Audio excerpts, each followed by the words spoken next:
Well, I loved the character. First of all, they told me I could be this, you know, kind of Svengali mind tripper.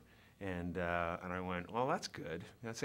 I'm in the mood right now to just jump in and do some stuff with people and mix it up with people like Steve Carell and people I admire, you know. So just do these smaller parts that are just about kind of burying myself in a character and doing something different. He was very rock and roll, so I was like, I was there. Then we got the makeup. I designed the tattoo myself, and when we got the wig on, it completely changed my take on the character immediately. It's like the director came in and said, "Wow, that's amazing. What is this?" And I said, "No, he's got a Christ complex, this guy, and he's amused by your tiny brain."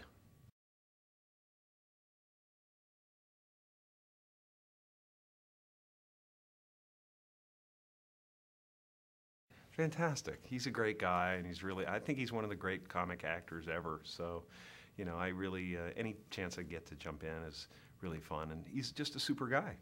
And Steve Buscemi is somebody I admire greatly, and I've always wanted to do something with. And Gandolfini, and I mean, just amazing people in this movie. Gandolfini was hilarious because he's used to a dramatic environment, you know, and with being very intense. And, you know, every once in a while he'd go up on a line and, you know, rhyme a bunch of curse words off in front of children, you know, and so it was really fun.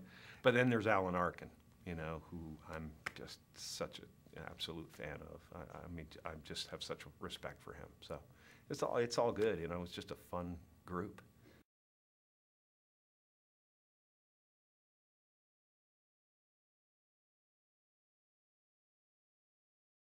Yeah, fly in the ointment.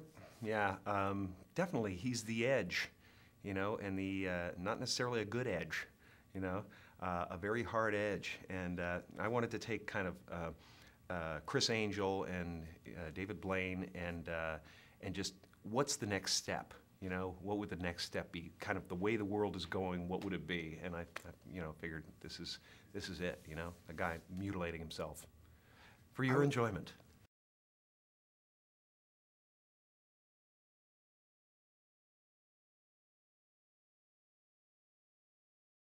Oh, fantastic! Wonderful. You know, I've been a fan of his anyway. I mean, I've seen his show a bunch of times and stayed on his private island, which was kind of cool. He's an interesting guy. You know, really interesting guy and fantastic. You know, kind of innovator. You know, and that's the guys that I like. I'm not like that crazy into magic. I do, you know, respect the guys that actually engineer these illusions. You know, that's really fascinating. So it was great to have him on board.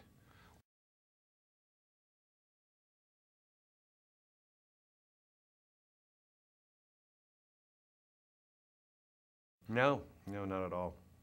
I liked it okay. It just always bothered me that I could never figure out what the tricks were, you know? So it was slightly annoying. But that's a good reason to make fun of it as well. And there's an arrogance about magicians, you know? It's like, abracadabra, you're an idiot.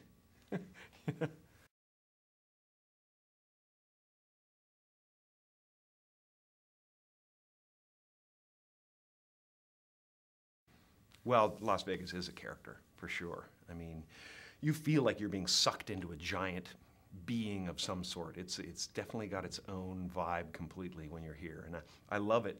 I love the gaudy spectacle of it, you know, and for about 2 days. And then I can't get out of here fast enough.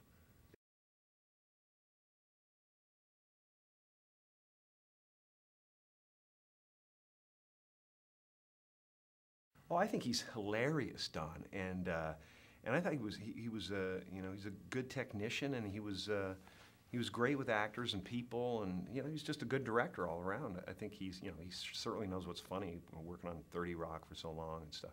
He's a really hell of a guy too, really good guy. You know, basically a director. One of the most important things about a director is you know, you want it to be someone you don't want to disappoint. You know, and he's one of those guys.